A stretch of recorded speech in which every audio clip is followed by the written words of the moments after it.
Good morning. It is Tuesday. Yeah, Tuesday, January 9th.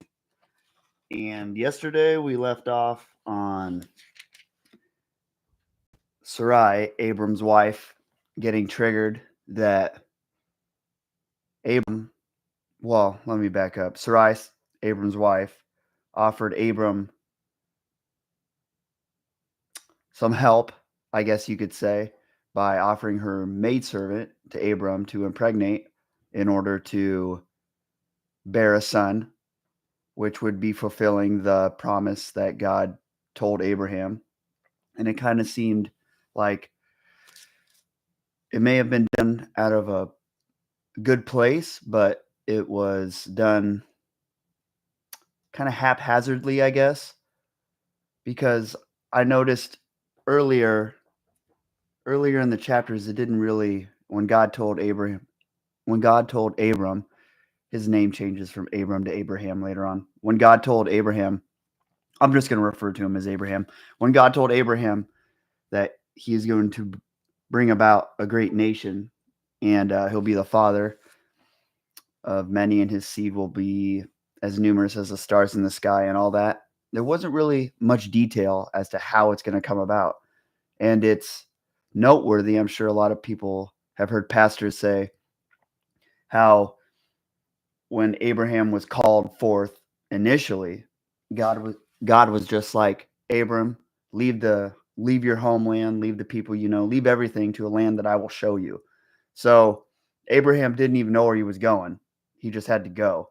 And God was sort of pushing him right along the way. He kept going, and certain things would happen. You see Abraham falter here and there like humans do. And so the last episode, I hope you can't hear that little buzzer. The last episode was chapter 16, where, Sarai offered her maidservant. Abraham impregnated her. And then Sarai got mad at Abraham because after that, the maidservant started getting contentious with Sarai, which brought about, mixed feelings and anxiety and pain, probably, and a bunch of emotions. They weren't getting along after that because, well, when you have sex with somebody, you build something there. And so Abraham's wife was mad at Abraham for that. And then Hagar, the maidservant, brought forth a son named Ishmael.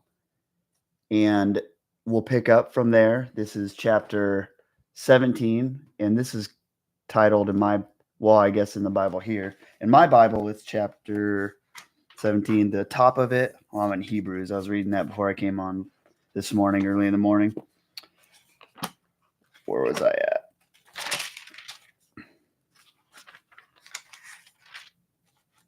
Because, when you have sex with people, you bring about emotions, and you start building affection. And so if you were the wife, obviously, from us reading it from the outside, it's like, well, duh, there's going to be contentions brought about because you just had sex with this maidservant and now she's going to carry your son.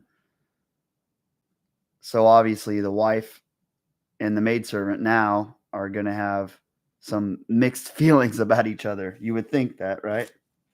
And that kind of goes to show you that we can make mistakes during the walking out of God's calling in our life, or the walking out of our purpose in our lives in accordance to the higher power, and how we, despite all of our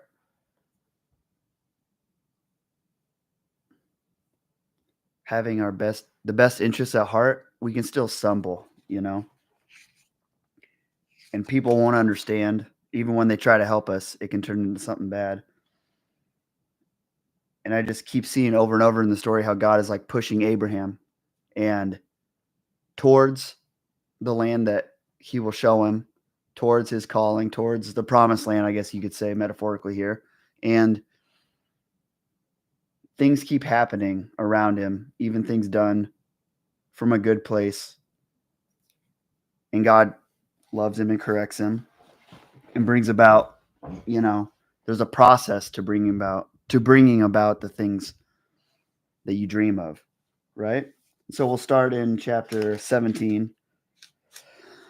It's called the covenant of circumcision. When Abram was 99 years old, the Lord appeared to him and said, I am God Almighty. Walk before me and be blameless.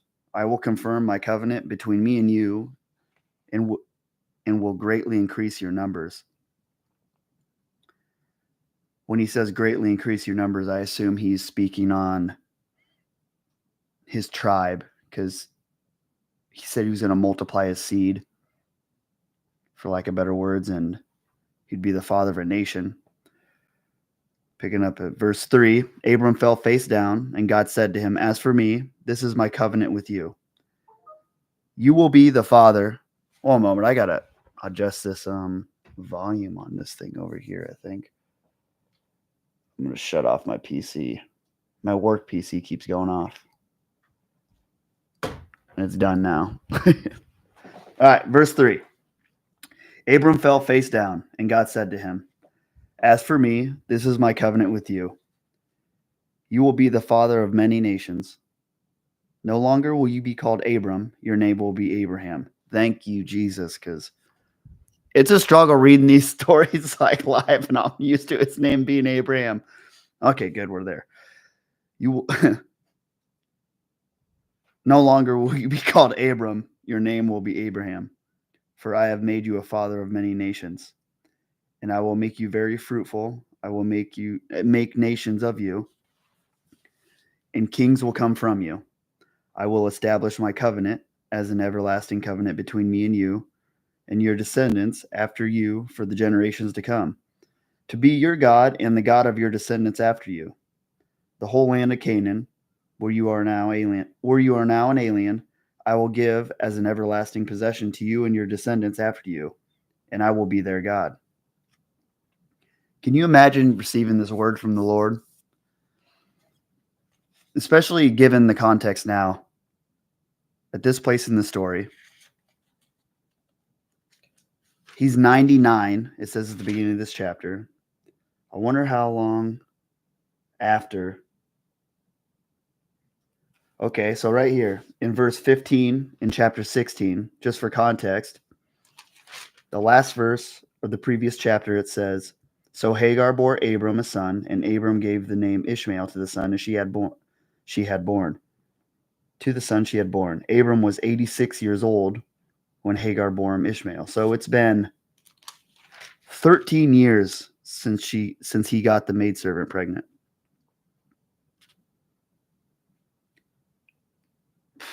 That's a long time. Can you imagine being pushed by God for 13 years after doing something that caused friction between you and your wife that you thought you were doing initially because it would bring about the promise that God gave you way back before that even? And it's been 13 years since he did that. And now it says, when Abram was 99 years old, the Lord appeared to him and said, I am the God Almighty. I wonder what happened in those 13 years. That's such a long time.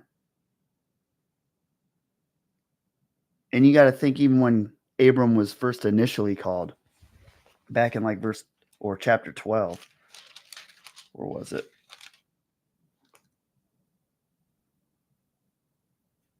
He just says, the Lord had said to Abram, leave your country, your people, and your father's household, and go to the land I will show you. I will make you into a great nation. I will bless you. I will make your name great, and you will be a blessing. I will bless those who bless you, and whoever curses you, I will curse. And all peoples on earth will be blessed through you. Imagine receiving that from God directly. And then having just the things happen from chapter 12 to 17. Making the mistakes that you made, interacting with all these people. Just life. And you get the maidservant pregnant because your wife tells you to. Well, not he needs to take responsibility for his actions. So he made that decision, obviously. But if it wasn't proposed to him by his wife, he probably would have never had sex with the maidservant, I would imagine. But you come to chapter 17. He's 99 years old. And God's telling him this whole territory where you are now an alien, Canaan, the territory of Canaan, he's going to give to him as an everlasting possession to you, to him and his descendants after you. And he's going to be their God. That'd be really hard to handle. I give him so much credit because even myself trying to walk out things that I perceive God to tell me, and sometimes I perceive wrong. Just the stupid things that's happened to me. And I was talking yesterday about how things can happen to you during your walk or just in life, just you chasing your dreams. And tragedies can happen in your life or things that you don't expect. And at the time they're happening, they may seem toxic and cancerous and just out and out negative. But then, like 2 years later, you'll look back and you're like, I'm glad that happened to me. And that happened for a reason. And if you look at that from a theological Christian standpoint, we believe that God turns in everything for the good. But even knowing that you can do things, mess up, crucify yourself, and think that it was just a mistake, like you disobeyed God, when in the Bible it shows that people suffer intentionally. Like I just brought up that verse yesterday in Hebrews chapter 5, verse 8, where it says, Jesus learned obedience through suffering. Jesus, the perfect guy.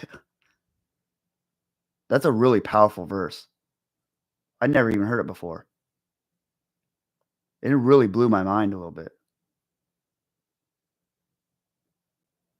Because all the tragedies and stuff you go through while God's like pushing you on your calling, usually how it goes is you receive like a word or something, or let's say you have a dream or a goal and you start walking into the unknown, and the unknown hurts and it's scary, and the pain that you feel from it is different from the pain that you were used to. So even if it's less, it feels like more. And it's facing those things that builds the skills and characteristics and builds your heart and like the thick skin you need and the courage in order to handle the dream that you want to accomplish anyway. And I just think it's so amazing how Abraham had sex with his maidservant. It was a recommendation of his wife, who'd be a friend. That'd be psychologically hard to handle. And who knows what their relationship's like at this point. So yeah, that really blows my mind. 13 years. Because people will just read the Bible, go from chapter 16 to 17, and not consider like how long it's been. Do you remember 13 years ago? I was just turning 21. That's crazy. So I'll just pick up on verse 8. The whole land of Canaan where you are now, an alien, I will give as an everlasting possession to you and your descendants after you, and I will be their God. Then God said to Abraham, for you must keep my covenant, you and your descendants after you for the generations to come. This is my covenant with you and your descendants after you. The covenant you are to keep, every male among you shall be circumcised. You are to undergo circumcision, and it will be a sign of the covenant between me and you. For the generations to come, every male among you who is 8 days old must be circumcised, including those born in your household or bought with money from a foreigner, those who are not your offspring. Let me make sure I have that right. For the generations to come, every male among you who is 8 days old must be circumcised, including those born in your household or bought with money from a foreigner.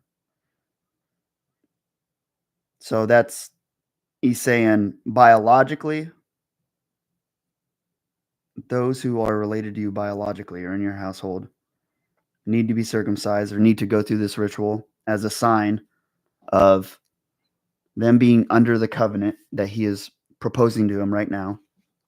And those that are just born in his household that are not his biological relation, and those that he is bringing into his household through finances, through resources. And that's interesting to think about because, people can prioritize family because you're related over, hey, good morning, Retina. How you doing? It's good to see you. This is the first time I've seen you in the chat. People can prioritize family over friends and whatnot, which I think there's merit to that. There's some deep-rooted thing that we have wherein the stuff that we'll put up with from family is greater than what we'll put up with when it comes to friends, right? And I think it's because internally and subconsciously we have this like deep-rooted seed that's planted that says, well, they're family. You can't just cross them out. Which, I mean, just personally, I don't really think like that myself. But I understand the merit to it. And there is value in that. But I like how this verse here, talking about the importance of this signification of being within the umbrella of this covenant, it's great that he indicated that even people that are brought in by foreigners or not related to him are part of it. Just anyone in his household, which would be like his tribe, I suppose. And so I'll pick up on verse 15. God also said to Abraham, as for Sarai, your wife, you are no longer to call her Sarai. Her name will be Sarah. I will bless her and will surely give you a son by her. I will bless her so that she will be the mother of nations. Kings of peoples will come from her. Abraham fell face down. He laughed and said to himself, will a son be born to a man 100 years old? Will Sarah bear a child at the age of 90? And Abraham said to God, if only Ishmael might live under your blessing. That's, wow. That's pretty, imagine that. You just got that woman pregnant. I'm glad you're well, Retina.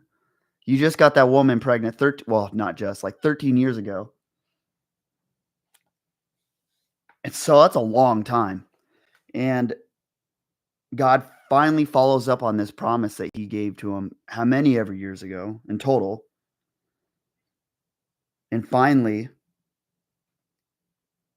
imagine being told by God that, like that thing you've been waiting for forever. Like actually. He speaks about his wife because I don't care how much faith anyone has. Time it can feel like this impending doom suffocating you all the time. Just the passing of it. Right? Like that's kind of what the act of sacrifice, why it's so important in the Old Testament is, well, that's what you're doing. Even if you're like learning something in a classroom, right? In a classroom setting, you're sacrificing time so that your future will be better. That's what the act of sacrifice is. That's why it's so important in the Old Testament. because you're putting faith in God to bring about something that is greater, and it doesn't logically make sense what you're doing, you know? So think about all that time going by and then God actually telling you what happened, and he, like, falls face downs and he laughs. And the first thing he brings up is his doubts, right? Will a son be born to a man 100 years old? Will Sarah bear a child at the age of 90? Like, God just told you what you wanted to hear. But Abram's been living 13 years with a son born of a maidservant. He's probably thought a lot of things since then. I'm sure that what's went through his mind is God going to use this child to bring about the nation? Right? And things probably didn't fall into place as he would have preconceived. And therefore, I'm sure he had doubts. He must have. He brought up his doubt right away. He's like, do you know how old I am, God? You know what I mean? Like, that's his first thing. He's like, do you understand how old I am? Will a son be born to a man 100 years old? Will Sarah bear a child at the age of 90? And then Abraham said to God, if only Ishmael might live under your blessing. Wow. So, and that's what I was kind of speaking to there is it's been 13 years where the whole reason that his wife wanted him to impregnate the maidservant anyway was to bring about this promise that he had received from God. So it was done out of a good place. And then, all the emotions happened between the wife and the maidservant. But you would think that this boy has been growing up. And like I was stating, he probably thought in his head, I was like, I wonder if God's going to use this boy to bring about the nation. Because details weren't really given. It was funny. JP was in here. Ratina, you know JP, right? Because I was reading it chapter 16 yesterday. And I was like, I don't think God ever gave him like details on how exactly he's going to be the father of nations, And I was like, anyone want to look that up? And JP found it in chapter 17. So I knew it was going to come here today. And because he pulled up a verse and found it. It's like, Sarah's going to bear your son. And I was like, that's in verse 17 though. So at that time, yesterday, he didn't know. So what I'm bringing that up for is he's had this boy for 13 years. He's been a father to this child for 13 years. And just having the like familial relationship between a father and son, you would hope probably you would hope the best for that son. And you would hope that God would use that, right? Have you ever had something in your life you're like, God, please use this, right? Like, use this. So that's why I think it's like actually touching for Abraham receiving this word from God like directly. And the first things he brings up is his doubts. He's 100 years old. He asked God, like, I know what you said, but I'm 100 years old. My wife's 99. And if only Ishmael might live under your blessing, because he's watched his son grow up this whole time. And he's probably seen that things in his son's life don't appear to be something that would be akin to supernatural blessing in the sense of all the nations are going to come through Ishmael, through the heritage. Does that make sense? Does that make sense, Ratina? And whoever else is in here, there's two people. I've done, well,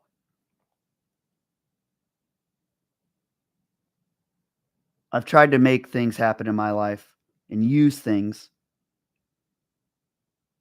that I thought initially God was going to use to bring about his promises to me, or what I perceived as promises. But I was inadvertently trying to play God when I didn't really know it. And God knows our hearts. And so it's it's so hard. It like almost makes me want to cry reading that because it's like I can relate to it so much, dude. Because it's like if only Ishmael might live under your blessing. Think about the desperation kind of in that statement. Having to raise this boy that was initially brought to you. That scenario was brought to you by your wife as a way of bringing a blessing to fruition. And think about all the contention it's caused forever. Yeah, in the midst of doubt, there was an aha moment of clarity. It could be. That's so hard to deal with. That's crazy.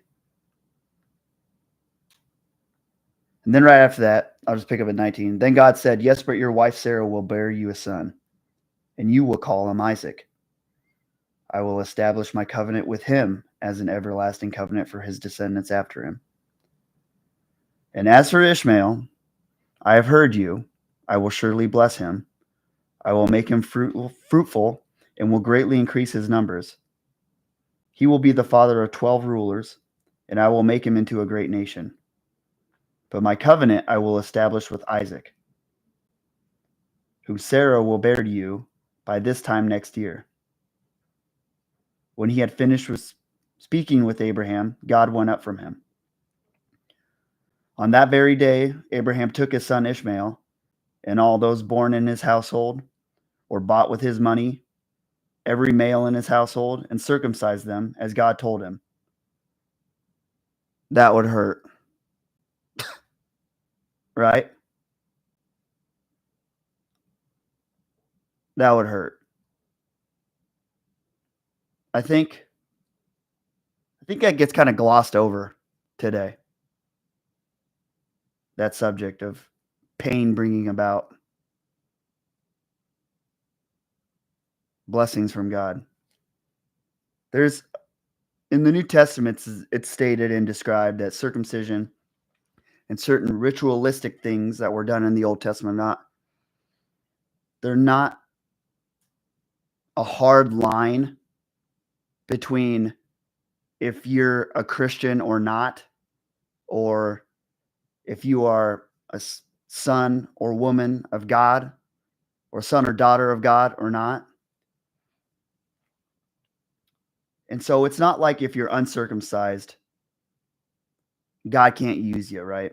And like, for instance, Paul talks about how things done or certain rituals in the church, it's not like a signifying marker of your importance. And to get lost in the arguments of you should do X, Y, and Z, or you're not as great as this other person is a waste of time. And the devil just uses it to split us all apart. But having said that, I think it's really important to understand. Think about this covenant here he's given to Abraham. And the first thing that Abraham had to do, these men, which everyone knows what circumcision is, they literally had to like slice themselves up for this. There's a lot of pain with that. That's like not easy at all. Like, that's not fun. That's not user friendly at all. What if a pastor said today, hey, yo, in order to bring about the covenant of God, you got to like cut your private parts? People would be like, nah, I'm good. Isn't that crazy to think about? That would never get traction today. That's wild. And so, yeah, and every male in Abram's household, including those born in his household or bought from a foreigner, was circumcised with him. That would suck. But I think it goes to show like how just wild Abraham's faith was. I mean, think about 13 years going by. And I mean, it is great that God talked about Ishmael and was like, yeah, I'm going to bless him because he's coming from you. Like the runoff from your blessing is going to fall onto him.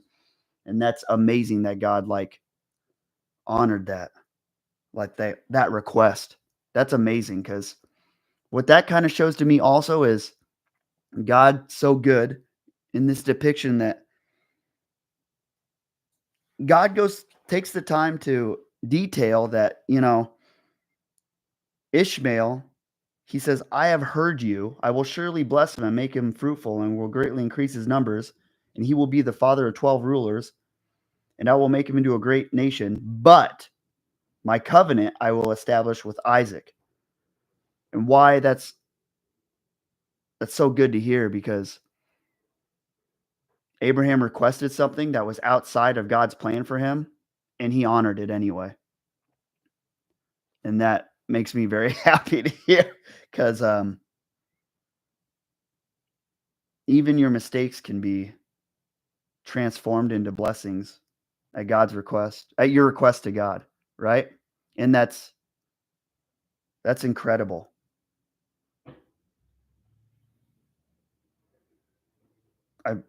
What do you guys think about that? Anybody have any thoughts? There's 5 of you in here. 4. Who's all in here?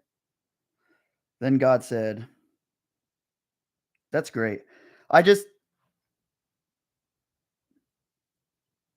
Laughing, Abraham was a mate of, there's a little note in my Bible here. It says, Abraham, he was 100, laughed heartily at God's promise that he would father a son, and he demonstrated his lack of belief by suggesting that God accept Ishmael as an adequate substitute. I wonder, see, I don't even know if I agree with that side text of my Bible, because yesterday I was looking for details of that. I was like, wait,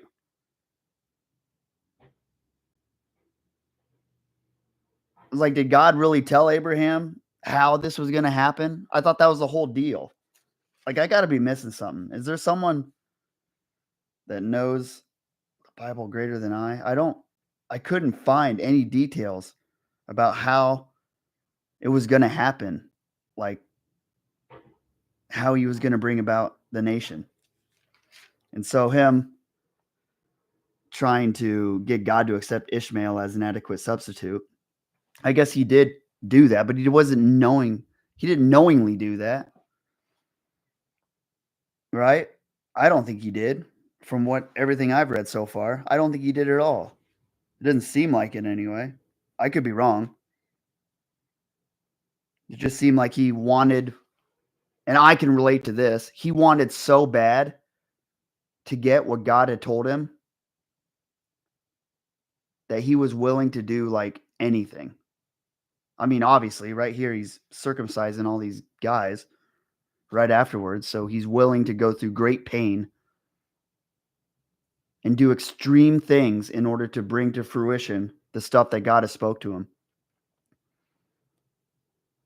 That really speaks to his faith, and I can totally relate to that. Because I've tried twisting actions and things that those actions have brought about in my life. I've tried twisting them into something that could be used in God's purpose for me. And sometimes I feel like God's accepted it. Sometimes I feel like he's rejected it.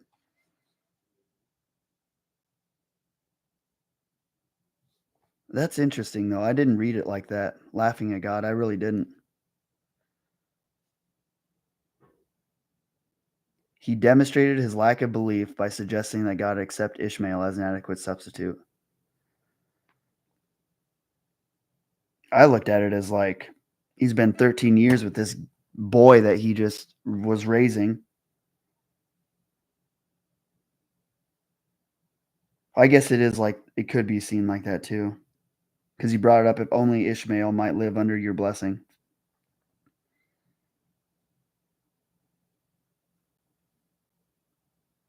Well, probably because he's dealt with so much pain and contention from that choice and action that he is like, dude, will you please just use this, man? This has caused me so much hell here on earth. Will you just use it so that we can rectify this? I get that too.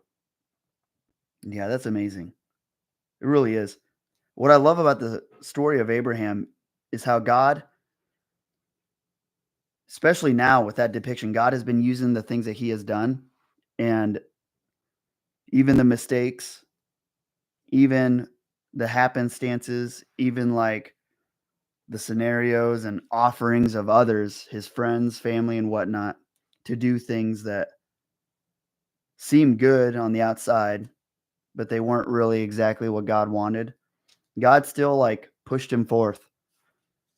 And God, it states right after he brings up Ishmael, he's like, I will bear you a son. And he says, and as for Ishmael, I have heard you. And that's those words there is just like, thank you, God, for just hearing me. A lot of problem with I feel like a lot of depression and sadness kind of comes from today, from people feeling like they're never heard, having a lack of feeling acknowledged in life. And I'm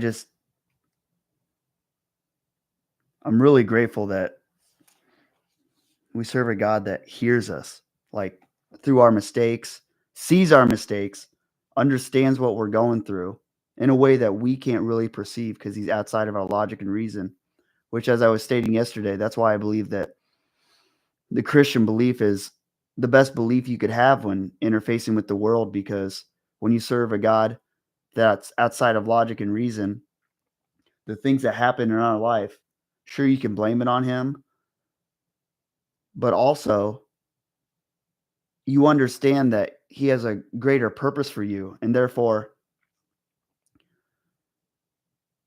you know that the stuff that you're doing, the decisions you're making, the mistakes that you make, and just tragedies that happen by coincidence or happenstance, you know that there is a greater power out there that's outside of all this stuff that makes sense, quote unquote, or doesn't make sense, and that it all can be righted. And stories like this in the Bible, like Abraham, it shows that he's done things with a good intention, made mistakes, messed up, and God's like, I heard you. I hear you. I see you. I know what you're thinking. I get it. I understand. You realize you're 99. I understand. Wife's 100 or whatever. I know all these like mental barricades you've built on yourself,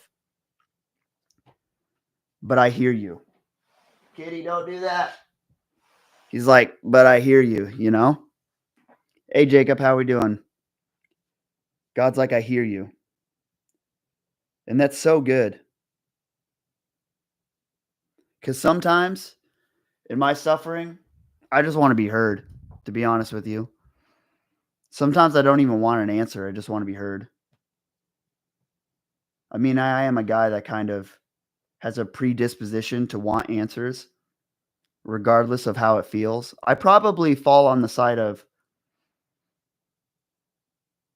I probably enter danger too.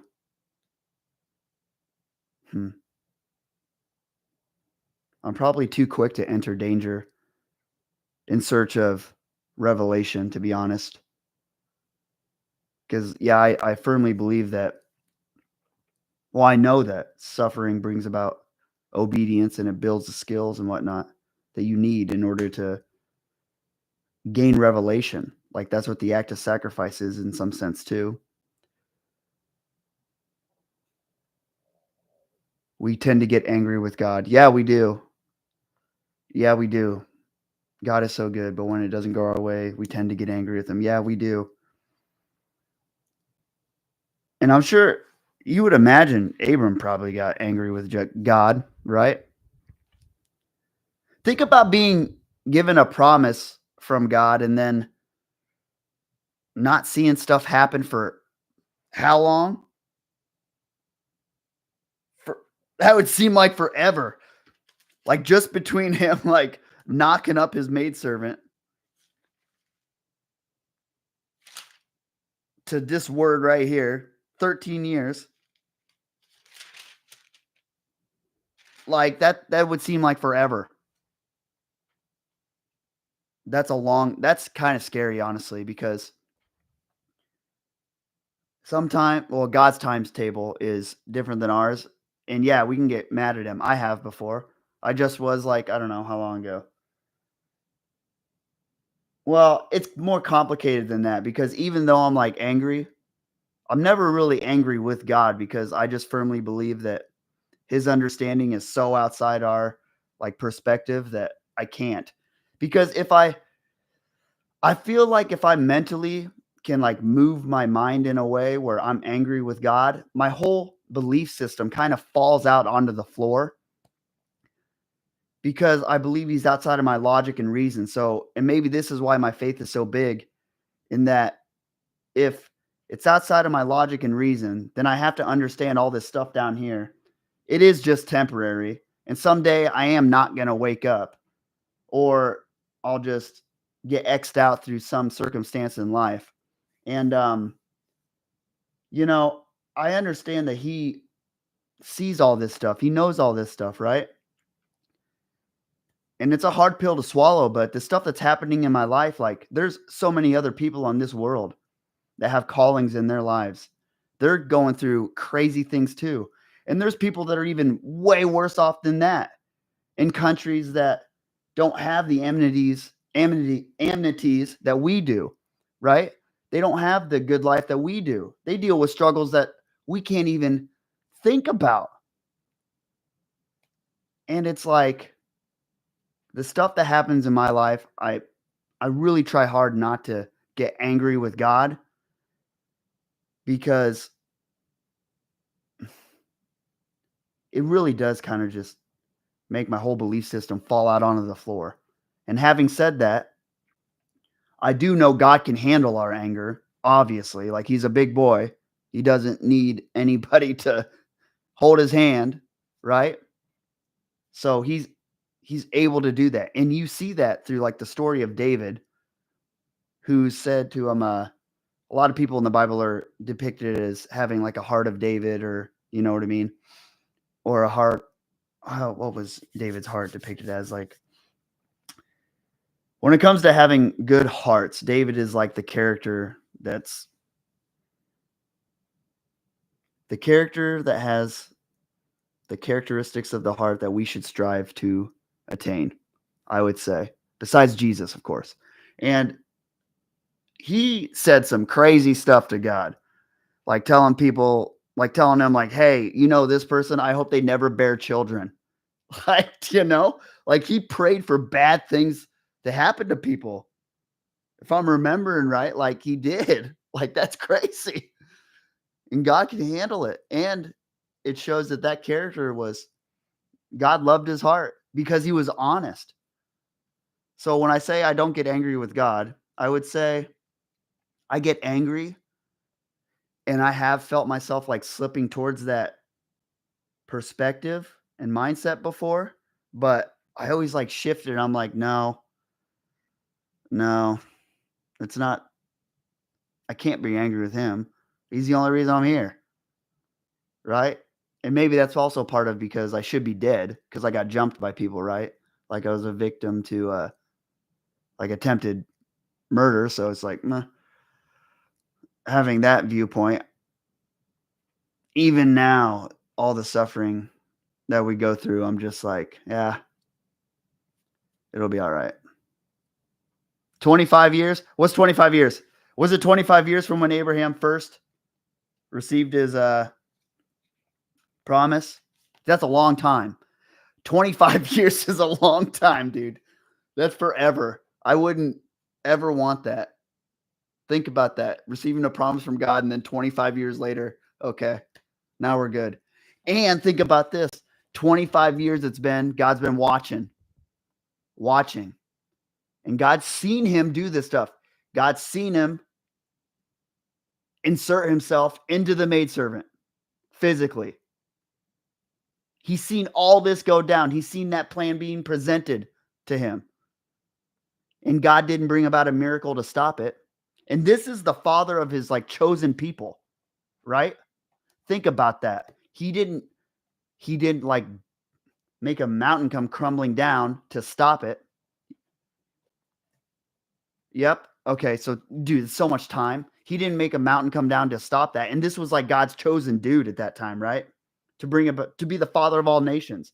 If he isn't going to stop it for this and everything's still going to be all right there, and he hears and sees Abraham's struggles and even honors his prayer request for Ishmael, who was part of the happenstance or part of the actions that were outside of God's initial promise, God's like, yeah, it's not that big of a deal, man. Right? That's crazy to think about. That's really comforting, actually. And it just doesn't feel like that.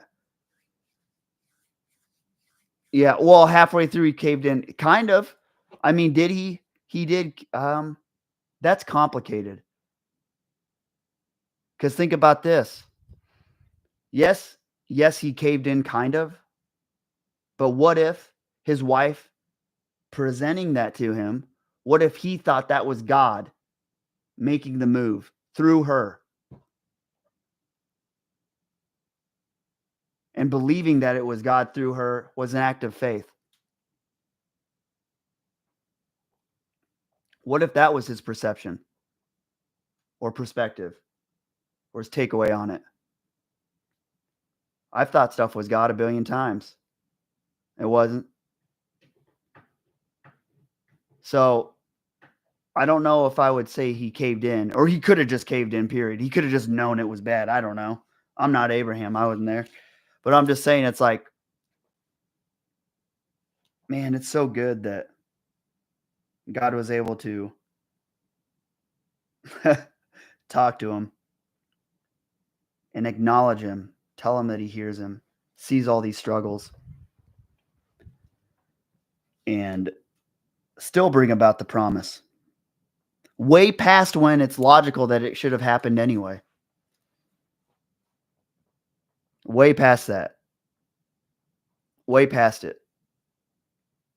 Rutina, have you ever done something you thought was God telling you to do it and then it ended up not being God? Right? And then later on, God will still honor it. Yeah, he didn't argue or object. No. But maybe that was an act of faith. Right? In his head. Who knows? I don't know. That's a lot of turmoil, though, to deal with, raising a kid like that. And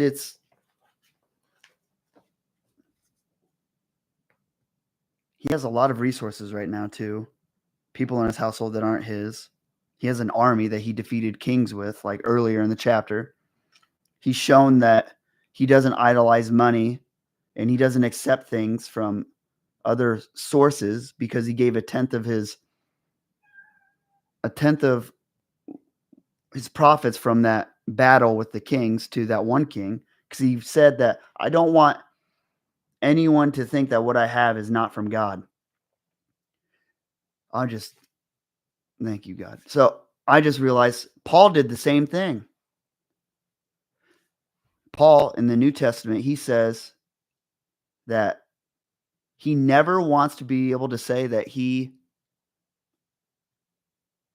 didn't preach for free. Like, that was a big deal to him. That was a big deal because he was a tent maker on the side, right? And I'll just be honest, I've thought about this in my own life as well. Like doing these YouTube lives.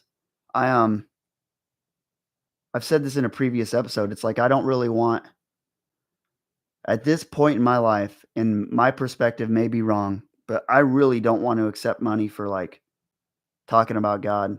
I don't. Like, there's something to it. I don't know what it is. Maybe that's just specific to me.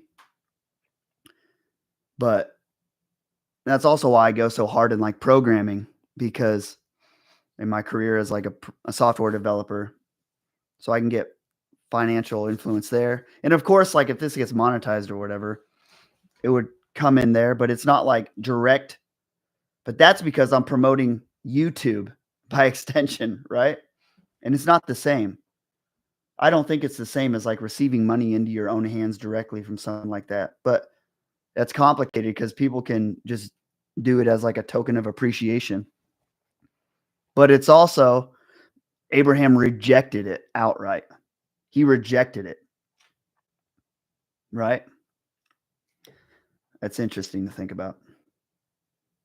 But yeah, I love this story. I love Abraham. And I'm glad that God can see our struggles. And I've been really thinking about that a lot lately, is how pain and suffering brings about revelation in a way. And like wrestling with God is how I receive revelation and all like the difficult things. And how, and it just being New Year's and around this time, you see a bunch of people set new resolutions and whatnot. And one thing that I was speaking on yesterday is like over and over, I feel like people have fallen into this like subconscious pattern of waiting to receive a word on Sunday from a preacher. And therefore they don't get as excited when they read the word themselves, as excited as they are for a preacher to present it to them. And I just ask myself, how much are they diminishing their own perspective and relationship with God just by relying on another person to give them a word? And God can speak through anything, but I'm just like, you know, when people are getting all crazy about New Year's and like jumping up and down about a pastor telling them that God will do this year, right? Like this is the year. And for me, I'm just like, man, I've bawled reading the Bible. I've like jumped up and down reading the Bible, you know? And I went through this period of time where I watched like 4 sermons every single Sunday, read the Bible an hour every single day of the week. And like in the season now, I've dropped off all the sermons because I don't want how I'm interpreting the Bible to be meddled with basically from exterior sources, right? Like kind of, I don't know why God has me in this season. And I guess I did watch a sermon at Life Church, the church I serve at. But since I shut that off, I've noticed some things where, you know, if this is the only resource that I get it from, it's shown me that I kind of created a reliance of this expectation of receiving a word on Sunday, which isn't wrong, but it absolutely for sure lessened my reliance on receiving a word like myself, at least in some minute manner. Just a little bit. It had to have. It had to have, right? It's like, it just does. And I think that's a problem a lot of people face when they receive something from another person, because they can mistake motivation for like spiritual, like faith, you know? And motivation runs out. Like if you don't have discipline, motivation is worthless. Like the way I view it is like motivation is good for like kickstarting something up, but it takes discipline to carry it through. It takes the willingness to suffer to learn obedience. Abraham had to go up and hack up a bunch of dudes. Not like in a life-ending manner, but he circumcised them all. What if people at New Year's were like, if God told them, hey, in order to get what you want, you got to go do that? How many people would be jumping up and down then? That's food for thought. That's wild. That's why completely relying on just God for my word lately has been really wild to me. And it's been kind of upsetting in some manner. And I say that if you're like not really heavy in the word, you should always like filter your things through others. You should never like read the Bible and think, I know this 100%, which is the same way you should interface with the world, period. Because if you're wrong, that's when you learn things. right? And if you're ever proven right, it just validates what you already knew. You have to have the death of your current knowledge base, your current understanding of the world in order to bring about the new, right? So I'm always all for people telling me I'm wrong about the Bible because that means I'm like better equipped to do things with the knowledge base that I have, right? Like you've made me better. So yeah. So I think I'm gonna wrap up there today. 8:45. I got a meeting at work in like 15 minutes. I love you all, and hey, I thank you all for dropping in. That those that did. Retina, if you're still here, it was great having you. And I'll be on tomorrow around. I'm gonna try starting around 7:45 because I like this. I don't have to rush off to get to the meeting. I mean, I'm kind of at a place in my work where they're okay if I don't show up completely on time, but I still like to be, right? And yeah, having a snow day today, it looks like. I don't know what the roads are like. I'm fasting right now for a blood draw test thing, doing a physical. Figured I should go get one done, I suppose, be healthy and all that. But yeah, roads kind of suck, but it's whatever. We'll see what happens. I hope all of you have a great day. And yeah, you too, Retina. I'm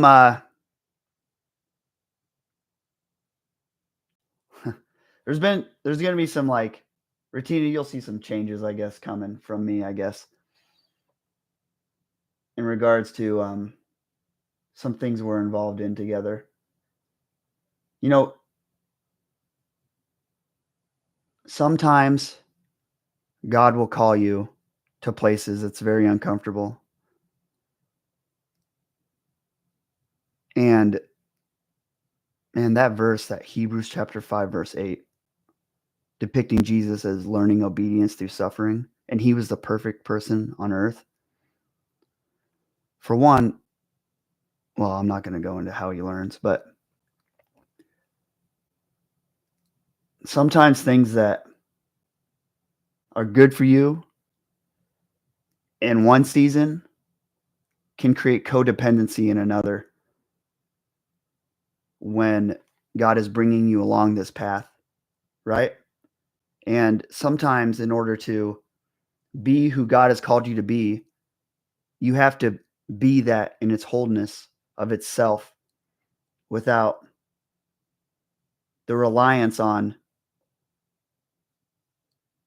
human foundations, right? When God's trying to build this spiritual kingdom in you, he'll lay the bricks and you have to push out the